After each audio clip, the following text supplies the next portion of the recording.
अगर आपको भी सिंपल कंफर्ट फूड खाना पसंद है ना, तो हिमाचल की ये साबुत मसूर की खट्टी दाल आपको ज़रूर ट्राई करनी चाहिए। बिल्कुल सिंपल है इसे बनाना, बहुत ही इजी है, सिंपल से इंग्रेडिएंट के साथ बनती है। बट एक बार ये रेसिपी ट्राई करेंगे ना, तो आई एम श्योर आप इसके फ़ैन हो जाएंगे। और इसे चम्मच से नहीं, हाथों से इंजॉय कीजिए, तो इसका टेस्ट जो है डबल हो जाएगा। रेसिपी पसंद आएगी तो प्लीज़ लाइक और शेयर ज़रूर कीजिएगा और चैनल को ज़रूर सब्सक्राइब करें। तो चलिए रेसिपी देख लेते हैं। तो इसे बनाने के लिए मैंने यहाँ पे 1.5 कप साबुत मसूर की दाल ली है। सिर्फ एक ही दाल लेंगे, इसमें कोई भी और दाल मिक्स नहीं करेंगे। इसे 3 बार हम अच्छे से वॉश कर लेंगे। वॉश करने के बाद हम इसे बॉईल करेंगे, तो उसके लिए मैं इसको कुकर में ट्रांसफ़र कर लूँगी और इसमें 4 से 5 गुना हम पानी इसमें ऐड कर देंगे। पानी की क्वान्टिटी आप देख सकते हैं, कुछ इतनी होनी चाहिए कि जो दाल से कम 1 या 1.5 इंच जो है ऊपर पानी होना चाहिए। तो कोई भी दाल बॉईल करते हुए इसमें नमक और हल्दी ज़रूर ऐड करें। ऐसा करने से वो जल्दी पक भी जाती है और साथ ही दाल के अंदर तक जब पानी जाता है ना बॉईल करते हुए, तो नमकीन पानी जाता है, जिससे हर एक दाना दाना जो है स्वादिष्ट हो जाता है। तो उसके बाद हम इसे गैस पे चढ़ा देंगे और 5 विसल तक हम इसे पका लेंगे। या फिर आप 1 विसल के बाद गैस को सिम कर दीजिए और उसके बाद इसे 8 मिनट तक सिम फ्लेम पे पका लीजिए।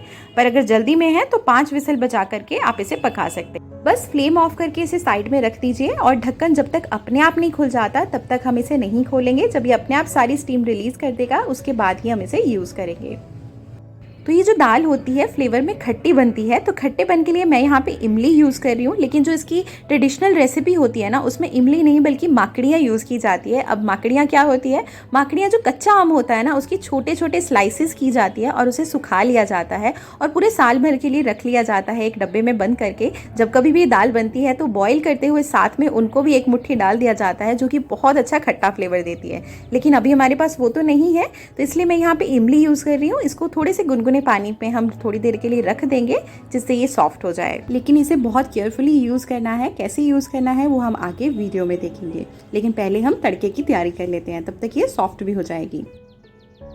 तो तड़के के लिए मैंने यहाँ पे 3 से 4 चम्मच सरसों का तेल लिया है। आप कोई भी कुकिंग ऑयल ले सकते हैं। जैसे तेल गर्म हो जाएगा तब हम इसमें कुछ मसाले ऐड करेंगे। बिल्कुल बेसिक से मसाले हैं, जैसे कि 1 चम्मच मैं यहाँ पे साबुत जीरा ऐड कर रही हूँ। आधा छोटा चम्मच राई ऐड कर देंगे, जो कि बहुत ही चटपटा सा फ्लेवर देती है इस दाल में। उसके बाद साबुत इलायची आधी, जो कि 1/4 मैंने इलायची ली है, सिर्फ उसको क्रश करके इसमें ऐड कर दिया है। मेरा जो तेल है ना काफ़ी ज़्यादा गर्म हो गया था, तो मसाले जल ना जाए इसलिए मैं फ्लेम को ऑफ कर दिया मैंने। और उसके बाद इसमें प्याज ऐड किया है। ये एक बड़ा साइज़ का प्याज है, जिसको हमने रफली चॉप करके इसमें ऐड कर दिया है।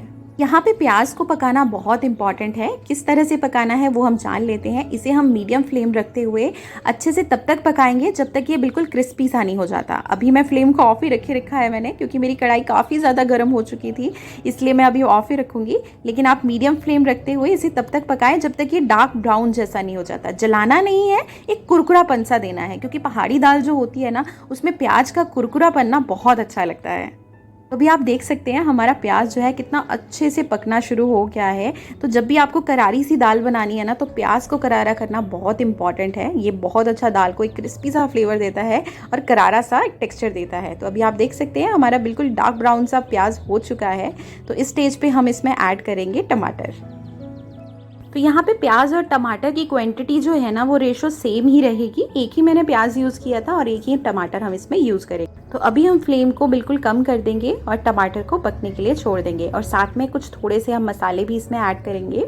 टमाटर डालते ही यहाँ पे मैंने आधा चम्मच नमक ऐड किया है। नमक हम उसी हिसाब से ऐड करेंगे। आपको ध्यान होगा हमने स्टार्टिंग में बॉईल करते हुए भी दाल में ऐड किया था, तो उसी हिसाब से यहाँ पे हल्दी और नमक ऐड करेंगे। और साथ ही में यहाँ पे 2 चम्मच मैंने धनिया पाउडर भी ऐड कर दिया है। उसके बाद यहाँ पे 1 बड़ा चम्मच मैंने अदरक, लहसुन और हरी मिर्च को अच्छे से क्रश कर लिया था, वो इसमें ऐड करेंगे। नॉर्मली जब हिमाचल में बनता है ना, तो सिलवट्टे में पीस करके इसको इसमें ऐड किया जाता है। बहुत अच्छा लगता है, वो बहुत अच्छी खुशबू भी देता है जब इसमें लहसुन पकता है ऊपर से। मेरे पास अभी सिलवट्टा तो नहीं है, मैंने नॉर्मल जो घर पे मोटर पेसल होता है ना, जिसमें हम क्रश करते हैं अदरक वगैरह, उसी में मैंने इसको क्रश करके इसमें ऐड किया है। अगर आपके पास है तो उसमें ज़रूर इसको क्रश करके ऐड कीजिएगा। तो बस अभी थोड़ी देर के लिए ढक्कन लगा करके इसको छोड़ देंगे, ताकि जो टमाटर है वो अच्छे से पक जाए। फ्लेम को मीडियम ही रखेंगे, हाई नहीं करना है। तो बस थोड़ी देर बाद हम इसमें थोड़ा सा मैंने पानी ऐड किया है, जिसमें मैंने अपना अदरक लहसुन क्रश किया था ना, उसी पे थोड़ा सा पानी डाल करके अच्छे से वो ही पानी मैंने इसमें ऐड कर दिया है, ताकि जो टमाटर है वो अच्छे से सॉफ्ट हो जाए। तो बस अभी हमारे टमाटर भी पक चुके हैं। एक अच्छे से हम इसको मैश कर लेंगे क्योंकि सॉफ्ट हो गए हैं, ये अच्छे से मैश हो जाएंगे। दूसरी तरफ हमारी दाल भी पक के तैयार हो गई है, बहुत अच्छे से बॉईल हुई है। पानी की क्वांटिटी आप देख सकते हैं बिल्कुल परफेक्ट आई है। तो दाल को ट्रांसफ़र कर देंगे हम तड़का में, और साथ ही में कुकर में थोड़ी बहुत दाल इधर उधर लगी रह जाती है तो हल्का सा आधा ग्लास पानी उसमें ऐड करके वो भी हम अच्छे से घुमा करके इसमें ऐड कर देंगे। तो बस उसके बाद हम इसमें 5 से 6 मिनट के लिए हम इसको पकने देंगे।